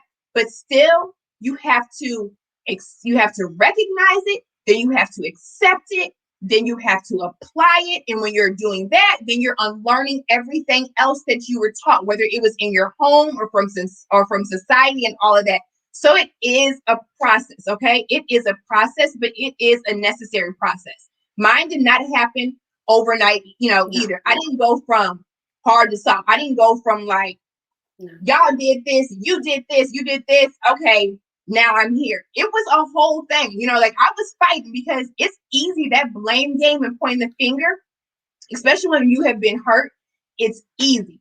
But to stop when you've been hurt by somebody or people or just whatever, to sit in that and to still be like, oh, how can I come out of this better? You know what I'm saying? How can I turn this out for my good? How can I become a better person from this? How can I rise above and not rise above the way society's like, oh, you don't need them, or, you're constantly the judge and the jury and you're trying to like hold them accountable. No, forget them. And not like that, but just like put them over there. This is a space for you to grow. How will you learn from this? Okay. It's just like, it's an exam. It's an experience. How can you learn? It's like, okay, yes, I check these boxes off, but I can still be better. Because one thing I refuse to do is to leave this earth, to leave this space. And I did not do everything in my power to try to become the woman I was created to be. Period. All right. Yes. So let me see. I am with that. Let me see. Wait, okay, let's see. Somebody said this conversation is 20 years too soon. You know what? It may be, but like I told you guys, I'm walking in my purpose. So if you build, they will come. If we have these conversations, some will come, because not only do others need it, we still need to hear it. Because like I said, it is a process. The men need it, the women need it. But I'm tired of this division and just the breaking. And I'm so tired of seeing so many women who are existing. They die before they ever get a chance to live. They die before they ever get a chance to forgive and to love and to heal. And I'm over that. And I feel like you're over it as well. Let's see. And part of the bitterness is being able to compartmentalize, where does this come from and how do I react to it? You might not ever be able to change where it comes from. You might always have that burden. But when you can recognize it and accept it and then say, this is how it's affecting me and this is how I need to change the way that it's affecting me to manipulate the situation so that I can benefit from it. How can I make this work for me? Because you can't change the circumstances. What you can change is how it works for you. Yep. And then also and then once you do that, and here's another thing. Now I want to know this personally. So, oh, thank you. Yes, like, share, subscribe, support, all of that. All of it. All right. And I'm gonna have Meredith back to join me, because there are so many other so many other topics. I almost want to drop some of them, but I'm not about to. But also really quick, so I want to know your friendship circle. Okay, so you guys know this, people call their tribe or whatever. Once you started to go through that whole process, letting go, whatever, and you're stepping into your womanhood, okay, and you're holding yourself accountable and just everything, did that change any of your tribe or your circle or whatever? Unfortunately, it did. My best girlfriend from like 6th grade on, who is also a single mom, I got to the point where I was like, I still want to be a woman. And she had been in it longer than me. I mean, her oldest is 20 years old. Mm-hmm. And so she had been sitting in the bitterness kind of too long. Right. And like I said, those women who have been in it forever, it's their norm. It's their everyday. It is their norm. It's the everyday. And then when I was like, the conversation that kind of broke the camel's back actually happened because I'm trying to determine my next move. I don't know if I want to go into Airbnbs, if I want to buy some more rental properties. I'm just kind of trying to figure out where I'm going to throw my business next. Right. And I don't want to do it by myself. There's so many nights that I'm like, oh my gosh, this is overwhelming. And I don't want to make this decision alone. I wish I had a sounding board, somebody to kind of like play devil's advocate with me, somebody that I trust, somebody that's going to be honest and this is a team effort. So my success is their success also. I want a man to go through. I don't want to decide like, where do I throw this money or that money? And I remember, and she was like, girl, I've been doing that for da-da-da-da, and I'm good, and da-da-da-da, and I was like, but I don't want that. I don't want that. Yeah. And it did kind of come to a point of who's stronger, which, it changed a lot of things. It did. It changed a lot of things. I do have some girlfriends that get it, that have been super awesome and supportive in the situation. So, Right. you know, life is seasons and it Mm-hmm. changes and it's okay. And just as long as you have your tribe or your band or your team that understands where you're trying to go, you know, it's not where I've been, it's where I'm about to go. Right. And that's the thing is that I think sometimes it's because when you're going through that, you do need your support system. But if your support system is miserable or angry or still hurt, whether it was from 5 years ago, they almost feel like, you know, you're doing them wrong by wanting to heal, by saying, you know what, like, I don't want to do this on my own. Then here you go. You're the needy one. You know what I'm saying? You're the needy one. They're the strong ones. And it's like, no, wait a minute, because you had a taste of what this real strength is like. Now, it is bittersweet because when you get to the side, you do realize it's like, oh, I do need a man or I do want a man. And if you don't have one in that moment, it's like, dang, now I know what I'm missing. You know what I'm saying? Before you were just trained to think that you didn't need one, so you didn't know what you were missing. But yes, they start to think like, no, we're really a strong woman and you're weak, but it's actually the reverse. And see those posts are like, hey, the woman that you want to become will almost cost you everything. It will. It will cost you friendships. It may cost you relatives or whatever. But once you get to the other side, then you will be able to welcome and receive and attach to the people that are meant to follow, you know, that are meant to go with you to this next level. Because some of them, they're not, and they may not be ready. And it doesn't mean that you don't love them or whatever, but you do. You have to separate yourself, but it'll also come naturally through your evolution, through your blossoming or whatever. A lot of those women who like to, you know, who are still sitting in that hurt or that pain, or they say, you know, they're basically like against me, they feel that being pro-woman is a, you know, anti-men, they will fall off and you will go through some of that kind of like isolation period. But then you'll also have other women, like Meredith said, then she has friends who understand, you know what I'm saying? And they're rooting for her and they're supporting her and all of that. So do not be afraid to be, let me tell you something. When you change and when you evolve, the ones that fall off were not meant, and I know you've seen this and people say all the time, we're not meant to go where you're going. They were not meant to be attached to your journey, okay? That is what evolution is about. Some people never evolve, which is why you can graduate from high school or college and come back to certain areas, and people are still the same. They're still doing the same thing. They are still exactly the same, all right? Singing shoulda, coulda, wouldas. So we're all about evolving. We're all about evolution. So ladies, I know some of you guys are like, oh, you may be in a moment like this now where you have your girls and, you know, that's your comfort and your support right now. And you know that if you grow and evolve that you will lose that. Don't worry. You will not be lonely on this side, okay? Do not worry. Love them from afar. Appreciate them for who they were during those times, because you do need that support when you're grieving and hurt. But some people don't come out of it. When you come out of it, those relationships follow, you know, those relationships and those connections do have to fall away because they're no longer feeding. Well, and it's your new life will cost you your old life.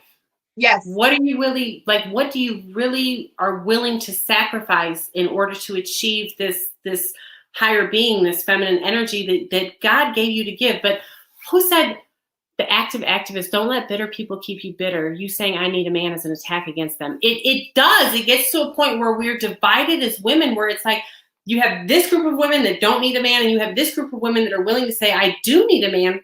Mm-hmm. And it shouldn't be that, because whatever makes you happy makes you happy. If man, woman, child, whatever your thing is your thing. I'm able to say now in my own being, in my own comfortable sitting in the mirror and looking at myself, I need a man. Mm-hmm. I don't need everybody's man. There's a certain type of man that I need. Like there's still a criteria to it. I'm still selective, but me personally, how I view myself as a woman, and it's the yin and yang. It's the counterpart. The sun can't be the sun without the moon. I don't truly believe that I'll ever be able to reach my potential as a woman without a man. Does that mean that I won't be successful? Absolutely not. Does it mean I won't be a great mother? Absolutely not. Does it mean for me, as my inner soul, as myself, that I want to have that counterpart?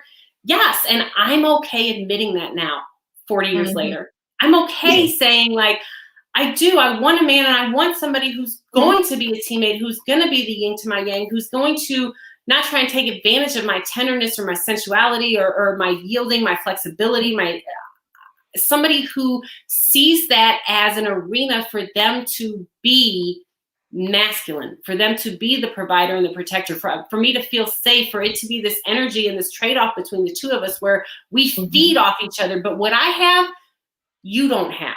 And what you have, I don't have. That's why we're teammates.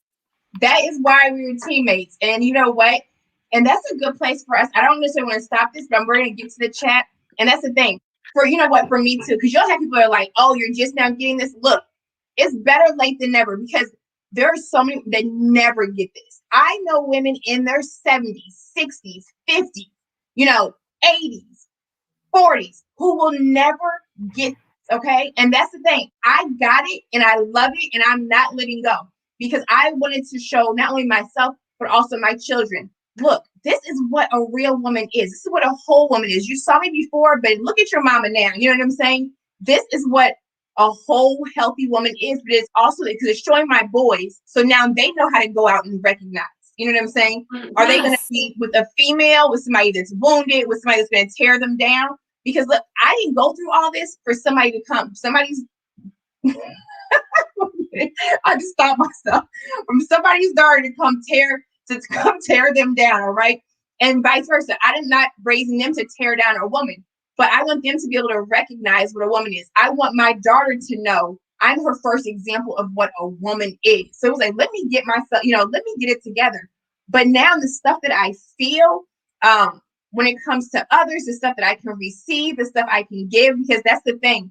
I was the type of woman that was used to giving, because to show my loyalty, like, oh, I got your back, I'm gonna do this. But I had cut myself off to receive, you know what I'm saying? And to have that compassion and all that empathy, just all that connection and the listening. But now being right here, baby, sometimes, and I hate to say it, and this is gonna sound, whatever. I'm like, oh, I'm a damsel, I can't do it. Like, oh, I need your help. Like, I can't do anything, because I was so used to doing it on my own. But I like this. Like, no, I can't do it. I need you to come do this. I need help with this. Like, I need a hug, whatever it is. But it empowers me. So when people are saying like, oh, you're glowing or you look happy or whatever, that's because I let go of all of that stuff. Okay. I let go of the perception of what we're told constantly is a strong woman, because it's not all of that is not a strong woman. Some of that is a piece of a woman, but it's not the whole woman. The whole woman is the power. It's the feminine power. It's all of that. That's what you have to tap into to become the woman you're created to be, which I'm always going to say. That's what you have to tap into to really thrive. Like you said, your success, you'll be successful, but even you said you don't feel like you will reach your full potential without a man, because the partnership, it's that yin and yang. They go together. Teammates, okay? Teamwork makes the dream work. And also, there are a lot of men, and I've talked to a lot of successful men who were like, look, they may have been in relationships with women who were tearing them down or were constantly in competition with them. They were like, yeah, I was successful, but now once I got out of that, I'm here. You know what I'm saying? Because it was stunting their growth, because you're constantly, you're fighting in the workplace, or you're fighting to get ahead. You're fighting to like build your brand, and then you're fighting at home, and you got a woman who is tearing you down and in competition with you, So once they partnered up with women who fed their soul and who, loved them and had their back. Their soul. Yes. They're like, soul. Look, they are, baby, and then all the women want them back. Of course, they all want them back. Now it's like, no, you had them. You didn't want them when you had them. You didn't appreciate them when you had them. Now somebody else has spoke life to him and just respected him and loved him and supported him. And now he has like gone to new heights. And here's the thing with the teamwork, like you said, whether it's the Airbnbs or whatever you do with your business, the future of your business, your success is their success. Yes. And vice versa. Your man's success is your success, okay? And your success is his. It is a team effort, all right? We are stronger together. We win together or we lose apart. We're going to go to this chat really quick. Let me see. Let's go back to Rod. We have learning to control your emotions is the number one thing a man or woman must learn. Without this, your relationship romantically and business will greatly suffer. Yes. Being calm is a superpower for sure. My granny used to tell me all the time that A man who learns nothing from a woman is a fool, but a woman who has nothing to teach him is even worse. Your relationship will suffer, your career will suffer. Being calm is a superpower. Baby, being soft, like that's soft power. Oh, and this is what I was going to read to you guys really quick. All right, so I don't have it on the screen or anything like that. And I cannot pronounce this author's name. Her name is India. Okay. I'll put it in the description. I'm never about to do it. And she has a book that's called "You Look Like Something Blooming." But anyway, this passage says, many women have been tricked out of their softness and accurately led to believe that it equates to weakness and being docility. Is that a word? Docility. Lord, look at docility. Here goes that St. Louis twang. I'm like, wait a minute. But a soft woman doesn't necessarily mean a fragmented woman. Okay, a soft woman does not mean a fragmented woman. There is actually great strength in the irresistible softness of femininity. While she knows how to yield and surrender when necessary, and this is what you were talking about, Meredith, a soft woman could be leading a pack of wolves and not be noticed. All right? A soft woman could lead a pack. I like that.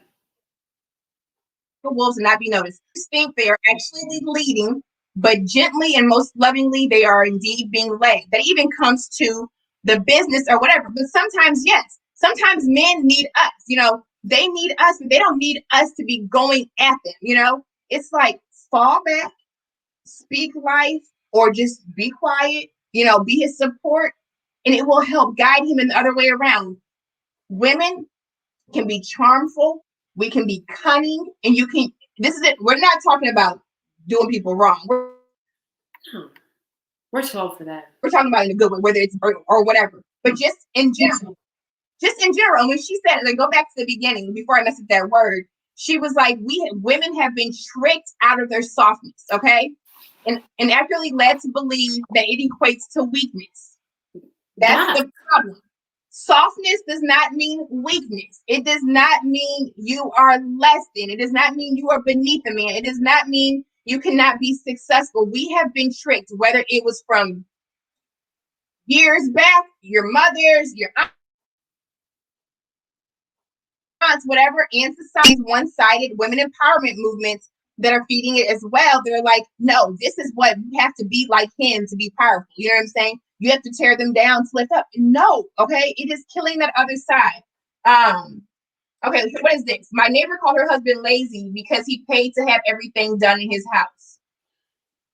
No, but if he doesn't have, first of all, if you have the means to do it, then do it. You have men, because of their jobs, whether they are in a factory or they are sitting behind a desk, are tired when they get home. They work to be able to provide. So if they can't do it, here's the thing: men are problem solvers. They get it done. Okay. If he's traveling on business, or if he's working a double shift, or he's driving a truck, if he can't get the grass cut, if he can't get the driveway shoveled or the gutters cleaned out, he's working to provide and to take care of that. That's not lazy. So what does she want him to do? Sit at home and do that and not have the money to do it? Then she's gonna leave. Then he's really like. Then he's. It's like, okay, but then you want me to sit at home. You know what? But that's the type of woman. Somewhere she's hurt. Somewhere down the line, if you look, she's hurt, or she just has the wrong perception of what a man really is and what men really do, and she will never be happy. You have to realize some will never be happy no matter what you do. All right? You're never going to be happy until you can sit down and give yourself that reckoning, until you can say, you know what? Like, there are things, my daughter's father, we obviously have a very strained relationship. We have no relationship. Mm-hmm. I can admit my faults in it. I have to be able to do that to heal and move forward. There's times that I can sit back and say, I can pinpoint moments where I was like, I emasculated him. Yes. Will I excuse his actions? No, because we're adults and you get held accountable. Yes. But at the same token, I'm an adult and I need to hold myself accountable. There were moments where I fanned that flame, and I have to be able to own that and sit in it and accept it and move forward from it. But here's the thing. But that is that, like you said, that process, that forgiveness or whatever, that accountability, even for yourself, that is what maturity is. That's a grown woman, okay? When a grown woman can say, yeah, you did this, but what did I do? No matter what you did, it still wasn't right for me to do this. Let me recognize it. Let me correct it. So now going forward, Yep. you know not to do that. You know what I'm saying? That is grown woman stuff, right? Right there. All right. That is, you know what I'm saying? That's a real woman. That's a grown. So people are like, oh, no, you are not. Not if you're doing that. If you're not doing that, you are not a grown woman. If you cannot hold yourself accountable, you are not a grown woman at all. All you want to do is try to hold a man accountable and point the finger or sit in the hurt, sit in bitterness, or tell yourself and other people you don't need a man, you don't need this, you don't need that. Baby, you are not a whole woman, all right? So, like I say, you want to. And there's a line to it. Like, you can't control other people's actions, but you can accept how you influence those actions. Now, whether you agree with the outcome of it or not, you still have to be able to say, this is how I contributed to it, and just learn from it. It doesn't mean that you're guilty. It doesn't mean that you have to carry the weight of what somebody else did. It just means that we're all not perfect. And if we want to enjoy life, if we want to continue a legacy of femininity, if we want to raise our daughters and our sons to appreciate women, we have to be able to say, you know what? I don't get a pass on everything just because I'm a woman. I still have to sit there and have it. Yes. You know, I've said that. I'm like, women now, and it's because of everything going on, we have this thing where it's like, oh, we sit high and we look low. And like, we don't need to be corrected. Oh, correct me, baby. No, but correct me. You know what I'm saying? We do not get a pass at all. I don't know why, why we think that, and there's multiple reasons why, but we do not get a pass. We all have a chance to be corrected. Michael Jones, Bay Area, hello. All right, Ruben said the Queen's Code talks about all of this. It's the queen, it's the goddess and everything. But here's the thing, people will post this stuff and talk about it, but they are not living it. They are not applying it. And I had somebody that said, are any of these relationship coaches married? I saw that on here. First of all, I'm not a relationship coach. I am a wellness coach. And here's the thing. I will say this again. I always talk about people that are married and miserable. All right. When people go to therapists and psychiatrists, you do not ask them their background. But here's the thing. Experience. Trial and error. Trial and error. There are a lot of women who would have been through what I've been through, and they would not be able to sit here and say any of this, okay? They would not be able to stand in this, to sit in this. They would still be sitting in a corner somewhere hurt and bitter. So that's the thing. The point is that you go through stuff, and my path was to go through certain stuff. I don't regret anything that happens in my marriage or anything like that, because if it would not have happened, I would not be the woman that I am now. I would not have ended some of those generational curses on the women in my family and all of that. It was meant to happen this way. That was my experience, okay? And because so many people around the world are experiencing this, and I understand in that moment when I, had that moment and something was telling me, you have to make it through this, okay? Make it through this and come out better and come out whole so you can go tell them, all right? So that's what I'm here to do. I'm here to go tell them, because if I would have sat here when I was married, like, to anybody, okay? I had not bloomed. I had not blossomed. My blinders were still on the way I viewed women, the way I viewed men, the way I viewed strength and wholeness and healing and forgiveness. It all gave me this experience, and I don't regret it for any reason, because if I had to go through that to share and to tell in this day and age when so many people's views are skewed and distorted, then hey, use me. I am here to be a vessel, okay? I am here to be a vessel. I'm here to be a living, breathing, walking testimony, and to connect with women like Meredith, and to connect with all of you all, the men and the women. No, and it's a beauty. Real quick. Thank you. Women are created. Let me see. Can you see that? Mm-hmm. Women are created in the feminine image of God, the Holy Spirit, aka the helper, advocate, and comforter. Yes.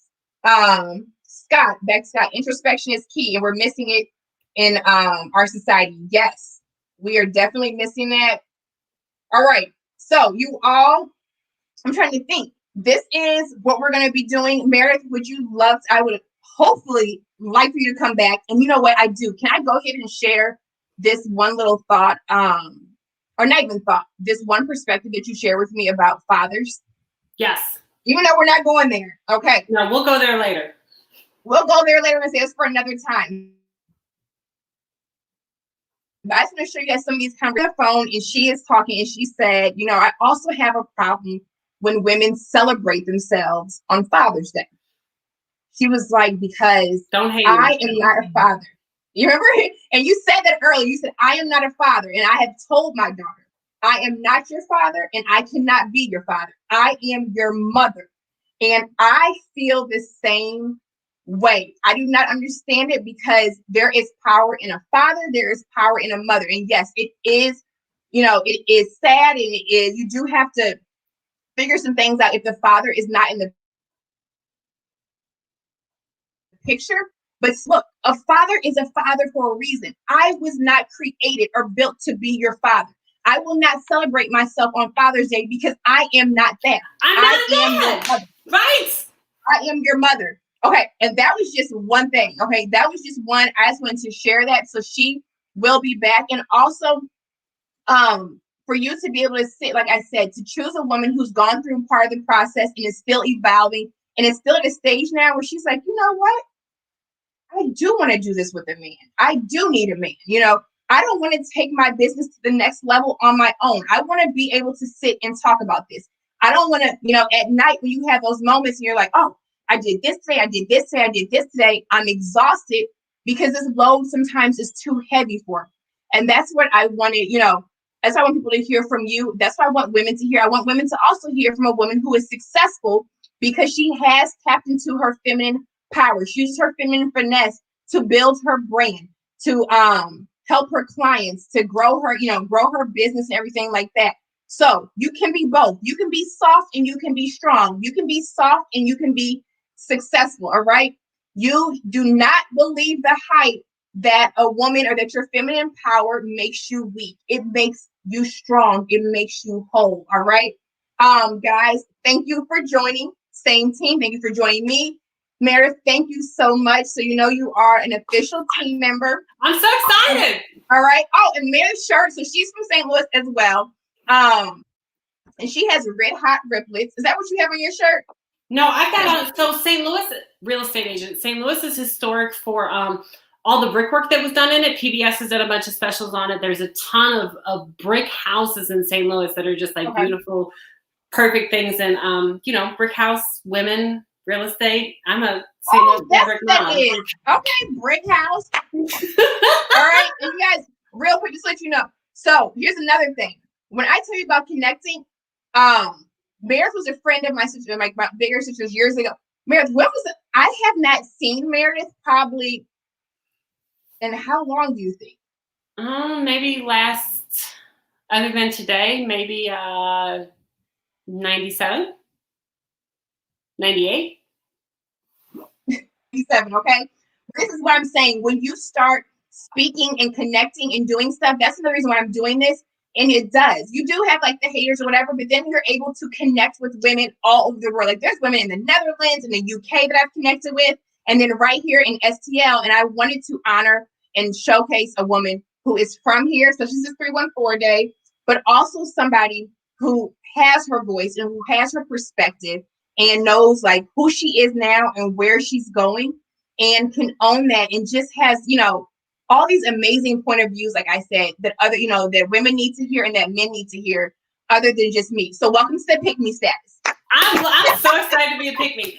No, and I just want to say that I've watched Avery on Instagram. I've watched her grow. I've watched her evolve. And I think it was probably a couple months ago, you posted something on your story where you were just like, your ponytail, and I was like, I love seeing this woman this happy. I mean, and it's infectious. And women, it's okay to cheer each other on and be grateful and excited for one another. And I was like, it's totally helped us bond. And I enjoyed the voice of a woman who feels like me, like, yeah, I can do it all, but I don't want to.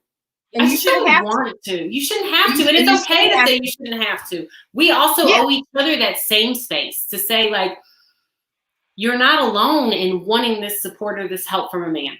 Mm-hmm. It should be normal. Alone. You're not alone. And to have women in this day and age. Let's redefine what the strength of a woman is. Let's talk about what real womanhood is. Let's talk about femininity, because we're doing, and that's what, I'm doing something that a lot of women still won't do. Okay. And that's why I now didn't put you on, you got a target on your back. No, but like when somebody said this conversation 20 years too soon, but you know what? Start now. You know what I'm saying? I have to start now, brick by brick. Eventually they will come and they will hear. And that's why I want you guys to share, subscribe, like, even if it's people that you think are going to be completely against it, they will not be able to, like my brother Dondre said, he was like, people cannot run from the truth, even if they want to come on here and say whatever, but there is truth in some of the things that you were saying. This is what people need to hear. So thank you for joining us. You guys enjoy your Sunday. Have an amazing week on purpose. Do not forget, like I said, to like, share, subscribe. I will this live will go up. And then, of course, by Tuesday or whatever, we will have some of the chunks cut out and I'll do some separate videos. Go ahead and support via Cash App, PayPal, whatever. And yes, thank you for joining us. And Meredith, thank you again. Thank you for the support. Thank you for seeing this glow and this happiness, because when I hear that from women like you, it lets me know that I'm in the right spot, and it gives me the support that I need to keep going. All right. So thank you. You are welcome. Thank you for having me on. And I just wanted to share with everybody, my Graham, inspiration. She always used to tell me that women are like a piano in a world where everyone has cut their hands off. And yes. I think that that's something that we could really just kind of sit on and marinate, and hopefully we can do this again, girl. I had so much fun. Thank you so much. We can definitely do it again. If you guys would like to see this again, then comment on anything, whether it's my Twitter, Instagram, anything like that, or once this video is up, go ahead and put it in the description if you want to hear more from this. But there is a lot, like we were just giving you guys a little piece. But when I say there is some juiciness, it is crazy. All right. So yes, we will see you guys soon. Bye. Happy Sunday. Same team. Same team.